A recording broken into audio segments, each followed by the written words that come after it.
Fala pessoal, começando mais o Conexão Cultura aqui na tela da TV Câmara de São José dos Campos. Sejam muito bem-vindos e seja muito bem-vindo também você, Vitor. Muito obrigado, meu parceiro. Seja muito bem-vindo você também ao nosso Conexão Cultura. E aí, galera, tudo bem com vocês? Falar de cultura é sempre bom, não é? A gente conhece história, identidade, talentos e é por isso que a Câmara Municipal e a TV Câmara estão sempre abrindo espaço para esse assunto na nossa programação.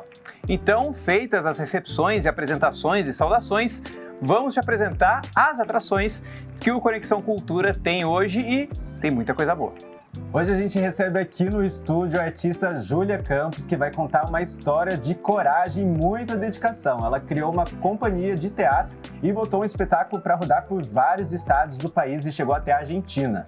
Além dessa entrevista com a Júlia Campos, temos também os nossos quadros aqui no Conexão Cultura. Você já conhece, né? O Tem na Biblioteca e também o Sessão Pipoca. Tá imperdível, não tá? Então faz o seguinte, já publica nas redes que você está com a gente e chama todo mundo para assistir. Bora que Conexão Cultura tá começando.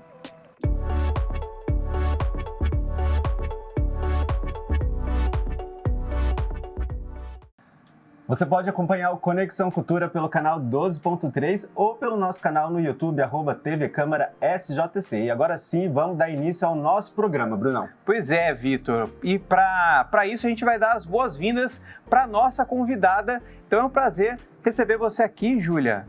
Muito bem-vinda. Seja muito bem-vinda. Obrigada pelo convite de estar aqui com vocês hoje. Fala um pouquinho desse projeto que você tem, né, de Teatro Lambi Lambi, enfim... Inclusive está completando 10 anos, né, esse ano. Como é que começou esse projeto que você tá tocando, né, tem tocado? Então, tudo começou quando eu me formei na faculdade. Aí eu fiz teatro, né? Eu saí da faculdade e falei, e agora? O que eu faço? Né? Um amigo meu, ele já tinha um teatro Lambi Lambi. E ele falou, Ju, vem pra cá, pra Juazeiro do Norte, onde eu tô. A gente cria um espetáculo de teatro Lambi Lambi pra você e você tem pelo menos um espetáculo pra apresentar na rua. Daí eu fiz isso, eu fui lá pra Juazeiro, fiquei 20 dias de criação intensiva. A gente fez tudo com os artesãos da cidade, então as bonecas a gente fez com a Dona Mazé, que é do bairro do Socorro, lá de Juazeiro. A gente fez a caixa, tudo, e fizemos a estreia em abril de 2016. Daí na época eu morava em Curitiba, no Paraná, né? Então eu retornei para Curitiba e comecei a fazer nas ruas. Eu fiquei 2 anos vivendo exclusivamente do Teatro Lambi Lambi sendo apresentado nas ruas, né? E foi muito legal, porque as pessoas passaram a conhecer o Teatro Lambi Lambi através do meu teatro, né? Porque o Teatro Lambi Lambi, ele é uma criação genuinamente brasileira. Ele foi criado em 1989 por 2 mulheres nordestinas em Salvador, a Denise de Santos e a Ismini Lima. Elas precisavam falar sobre educação sexual com os adolescentes. Elas não sabiam exatamente como abordar isso sem que eles começassem a rir, a fazer piadinhas. Então elas levaram uma boneca para a sala de aula que fazia uma encenação de parto, né, para desmistificar um pouco a ideia da cegonha. E daí a Denise era a pedagoga, né, responsável, ela mostrou isso para a Ismini e a Ismini falou, nossa, mas eu acho que falta algo, né, eu acho que falta um lugar de intimidade, de privacidade que esse momento da vida tem, né. E daí elas olhavam para as praças em Salvador naquele momento, em 89, e ainda viam os fotógrafos de Lambi Lambi, né, que tinha ainda nas praças. E elas pegaram uma caixa como aquela, tiraram a parte interna e começaram a encenar esse parto, né, dentro dessa caixa. E foi criado, então, a Dança do Parto, né, que é o primeiro teatro Lambi Lambi que a gente tem registro. E a partir daí elas criaram essa linguagem, né, do teatro Lambi Lambi. E quando eu passei a fazer, né, eu nem sabia de tudo isso, eu fui descobrindo aos poucos. E daí, ano passado, eu tive dentro da pós-graduação, né, de teatro de animação, e a Denise, que é uma das criadoras, foi a minha orientadora dentro do projeto, né. Mas na faculdade você não teve contato com o Lambi Lambi? Não. Daí só agora na pós-graduação mesmo, que daí a pós-graduação era focada em teatro de animação, então a gente teve teatro de sombras, teatro de bonecos e também o teatro Lambi Lambi. E daí, a partir disso, eu tive essa ideia, né, de comemorar os 10 anos da companhia, levando esse teatro para dentro dos presídios e lugares de ressocialização. Maravilha. Júlia, você falou um pouquinho que você era do Paraná, falou sobre as suas influências na faculdade. Fiquei um pouco curioso para saber sobre a sua infância. O teatro sempre foi algo presente na sua vida? Seus pais te levavam para curtir uma peça de teatro ou até mesmo atividades circenses, que tem um pouco a ver também, né, com essa questão do teatro itinerante, né? Então, sim, eu sou de Taubaté, aqui do lado, né? Então, teatro para mim era ir no Sítio Capão Amarelo, quase todo final de semana, no Sesc também eu ia muito, no Teatro Metrópole. E daí, quando eu fiz 12 anos, eu ficava sozinha em casa. Daí minha mãe falou, vamos procurar uma atividade, né? Aí eu fui fazer a Escola Fego Camargo. Então, eu fiz uma formação de 7 anos na Fego Camargo. Eu entrei com 12 e saí com 18, né? Muito conhecido aqui, né? Sim, muitos artistas da região passaram por lá, né? E quando eu terminei a Fego, eu falei, nossa, agora eu vou fazer uma faculdade, né? Então, sim, desde criança sempre frequentei muito e também fazia, né? E o circo mesmo eu fui começar a fazer já lá no Paraná, em paralelo com a faculdade, né?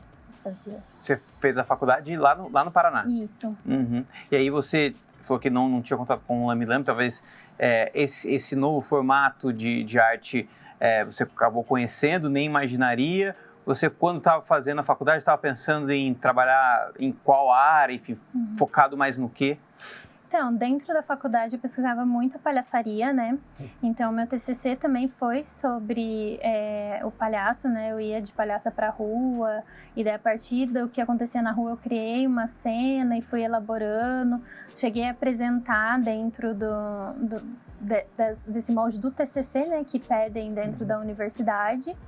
E também seguir em paralelo, né? Então, a gente até quis trazer isso um pouco para a comemoração dos 10 anos, que a camiseta, ela é um pouco das duas coisas, né? Porque é a palhaça com o abacaxi, que é uma cena que eu faço, né? E ela manipulando a bonequinha dentro da caixa de Lambi Lambi, porque são essas duas principais linguagens da companhia. Maravilha, a gente vai saber muito mais sobre todos os seus projetos, sobre as suas vontades e tudo que você tem para contar aqui pra gente, mas a gente vai fazer uma pausa rapidinho, né, Bruno? Pois é, rapidinho, então a gente vai continuar na volta, a gente vai continuar com esse papo aqui com a Júlia, que tá bem bacana. E também tem no próximo bloco, tem indicação de livro, então não saia daí, tem mais Conexão Cultura, já já a gente volta.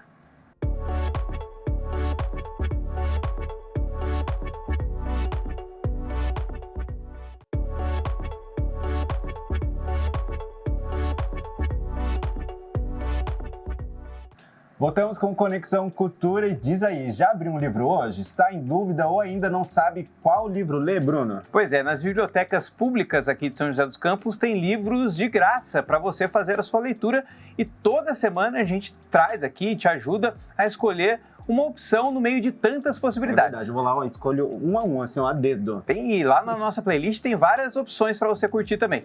E hoje a nossa dica é um clássico secular da literatura britânica, Hamlet, de William Shakespeare. Gostou? Então já se programa aí para emprestar esse livro na biblioteca, porque ele tem na biblioteca e você confere agora o VT.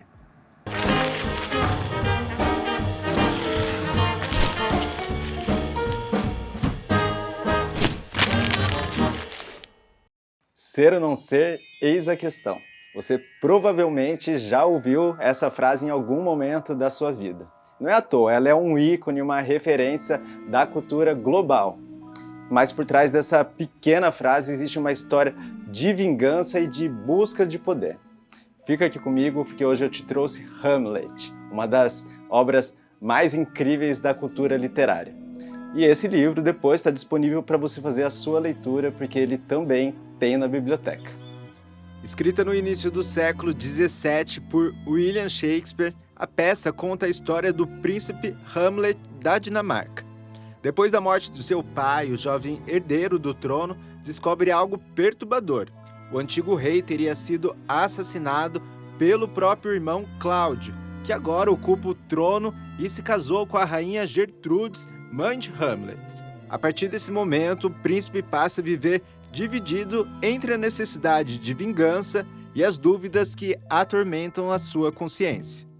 E essa história começa a ficar ainda mais estranha, porque os guardas começam a dizer que estão vendo o espírito do antigo rei pelas muralhas do castelo.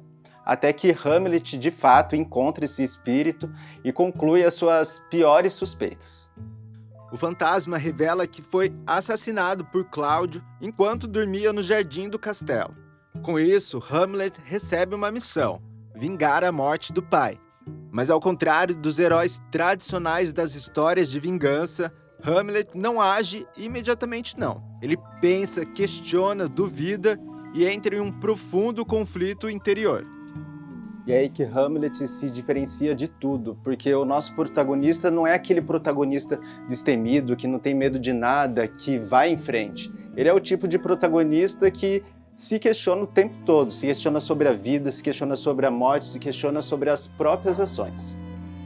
Para tentar descobrir se o tio é realmente culpado, Hamlet tem uma ideia curiosa: encenar uma peça de teatro que reproduz o assassinato do antigo rei.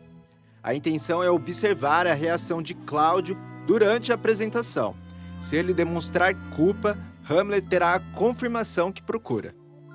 E é no meio desse turbilhão de dúvidas que surge um momento mais icônico da literatura mundial, o monólogo de Ser ou Não Ser. Nele, Hamlet fala sobre o sofrimento, sobre a existência, sobre a dúvida após a morte. Um momento muito interessante, muito bonito e que vale a pena conferir. Essa reflexão é justamente o que torna Hamlet uma obra tão atual. Mais do que uma história de vingança, a peça fala sobre consciência, culpa, indecisão e o peso das escolhas que fazemos na vida. E depois dele ter dito tudo que é possível dizer, Hamlet não precisa dizer mais nada, porque agora o resto é silêncio.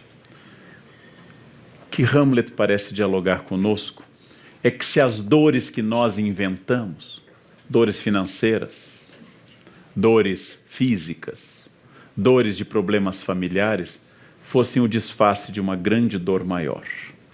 A dor que nós não conseguimos nominar, por isso estabelecemos dores laterais, por isso estabelecemos que eu esteja bem ou não naquele dia. Hamlet diz exatamente que esta dor nasce do fato de que todos naquela peça, em quase 4.500 versos, estão dizendo a ele o que ele deve ou não deve ouvir, e não exatamente o que as coisas são. Hamlet objetivamente está olhando para o mundo e dizendo: quando é que haverá alguém que vai me dizer o que as coisas são? Quando alguém parará de dizer o que deve ser? Quando alguém parará de colocar fantasias? De beber muito, ele reclama da bebedeira da corte. De disfarçar sua dor. Quando alguém começará a estar presente naquilo que fala. Quando as pessoas começarão a ser e deixarão de não ser. E ainda existe muitas ações, muitas reviravoltas, muita tragédia para acontecer ao estilo shakespeariano. Mas eu quero que você venha até a biblioteca conhecer esse livro. Afinal, uma obra que atravessa séculos, merece ser conhecida página por página. Hamlet é considerado uma das maiores obras da literatura mundial e continua sendo encenada, estudada e reinterpretada até hoje. Se você quiser conhecer essa história por completo, é só procurar o livro nas bibliotecas de São José dos Campos. Faça sua carteirinha, pegue seu exemplar e descubra porque essa obra atravessa gerações.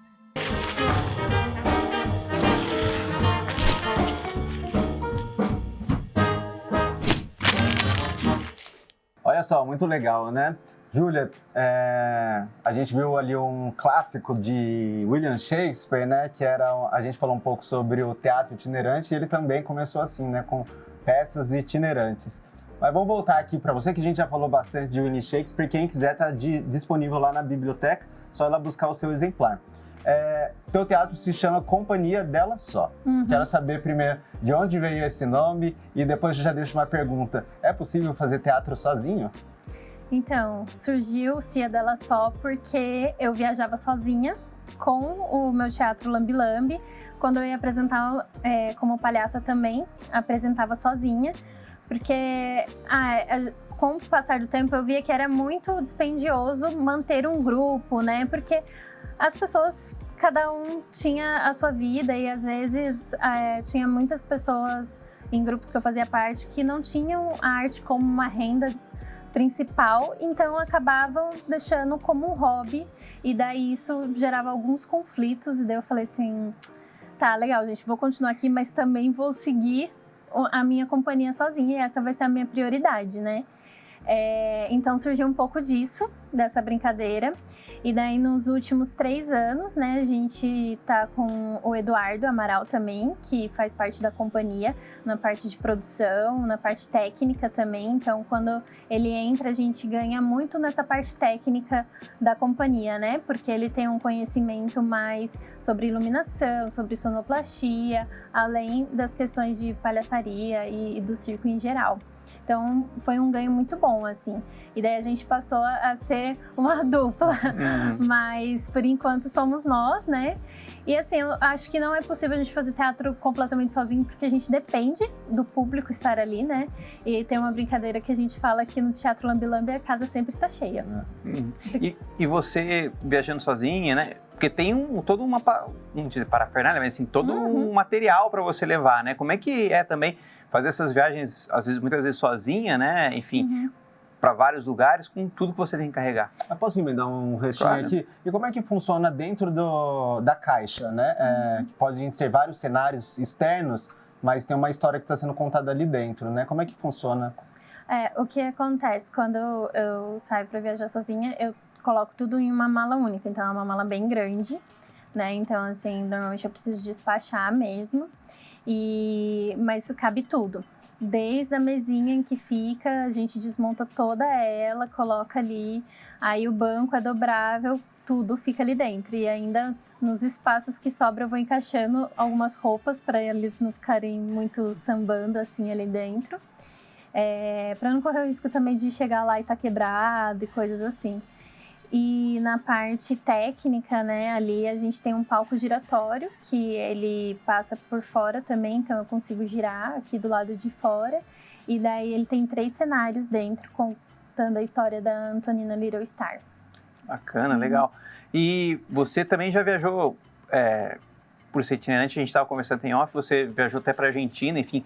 Conta um pouquinho, né, de alguns lugares que por onde você já passou, né, e principalmente essa experiência internacional também.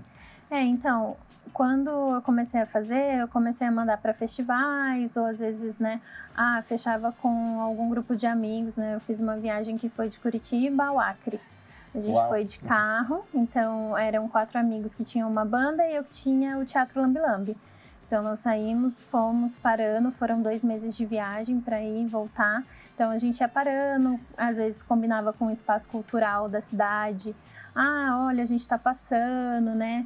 A gente pode apresentar tal dia, então já fazia essa pré-produção, né? De ir entrando em contato, olhando ali nas pesquisas da internet, o que tem lá, quem que eu posso falar. Alguém tem o conhecido do conhecido do conhecido. Então, tanto assim, para realizar as apresentações, quanto para conseguir hospedagem, coisas do tipo, né? Aí depois as coisas foram melhorando, né? A gente conseguiu fazer isso já com ou edital, né, ou contratações mesmo. A última circulação agora a gente fez em 4 pessoas, porque daí foi eu e mais 2 amigas que tem também Teatro Lambi Lambi. A gente fez a Paraíba e Pernambuco. Então a gente fechou apresentações em João Pessoa, depois nós fomos para o Conde, que é uma cidade do lado, aí depois a gente foi para o interior de Pernambuco, em Garanhuns. Mas também já participei de festivais como o Chama Violeta, que ele acontece no sertão do Pajeú, numa cidade minúscula, tipo, pequenininha, de 400 habitantes, que para tudo, assim, para acontecer o festival, né? A igreja é liberada para acontecer espetáculos lá dentro, né? Que é uma amiga que organiza, a Odília Nunes. E ela convida todos os anos os espetáculos, porque como não tem uma verba muito alta, tem que ser algumas pessoas, né? Então, a gente fica na casa da família dela. Então, é uma relação muito direta com a comunidade também, né? E para a Argentina, foi em 2019, foi um festival que abriu inscrição. Eles não pagavam, tipo, né, hospedagem, nada, a passagem, mas eu falei assim, vale pela experiência, né, e foi muito legal, assim, ver que mesmo eu trazendo uma realidade super brasileira, que eu falo ali, né, da mulher que costura, que tá escutando rádio, e daí ela para de costurar para conferir o jogo do bicho que ela fez, e é uma realidade super brasileira, assim, e, tipo, as pessoas super abraçaram e assistiram, foi bem legal, assim. Maravilha, valeu a experiência. Uhum. Bacana, então a gente vai para o nosso segundo intervalo, já a gente volta para falar com a Júlia, até para saber um pouquinho mais da história que ela conta, né, no teatro também. Então a gente vai para o nosso segundo intervalo, já a gente volta com mais esse papo e também com Sessão Pipoca. É isso aí.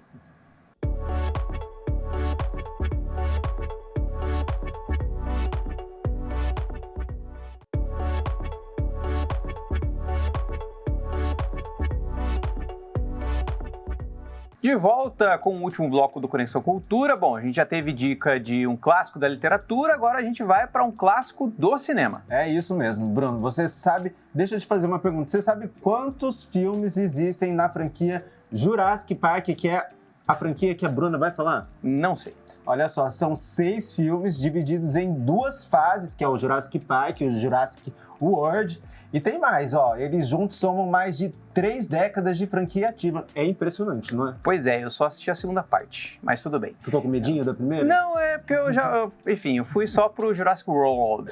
Então, mas eu quero ver essa dica de cinema com a Bruna Koenig, então, para até me incentivar a assistir os clássicos do Jurassic Park. Park. Pena, os primeiros são muito bons. Pois é, então, chegando aí o Sessão Pipoca.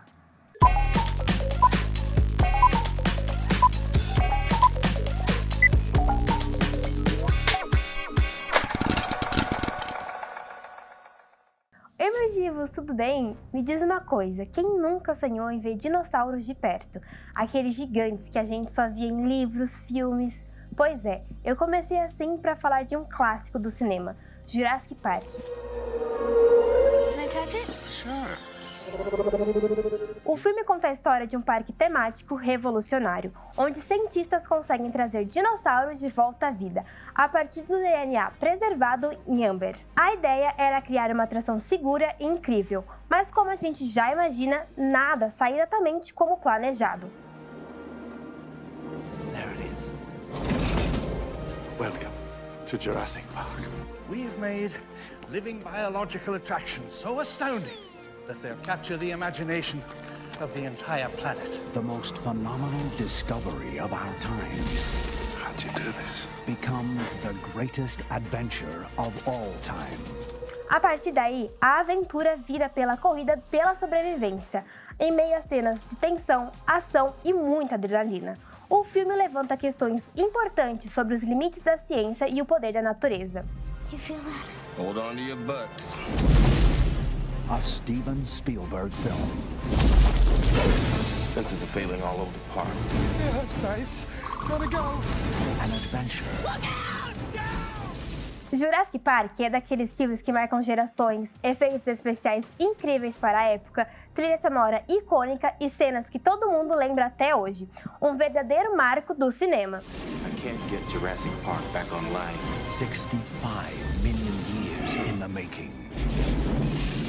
Se você ainda não assistiu, essa é a sua chance. E se já viu, sempre vale a pena rever. Jurassic Park garante diversão do começo ao fim. Semana que vem eu volto com mais Sessão Pipoca. Até!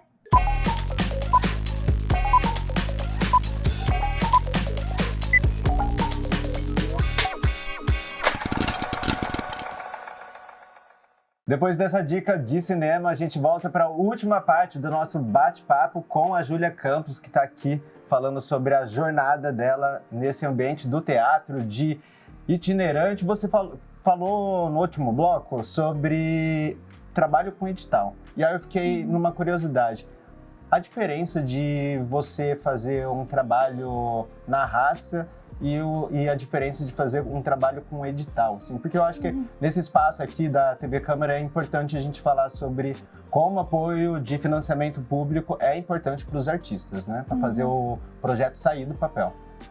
Então, quando eu atuava na rua, eu morava muito próximo ao centro da cidade. Então, era um deslocamento que eu fazia até a praça para me apresentar, que eu fazia a pé.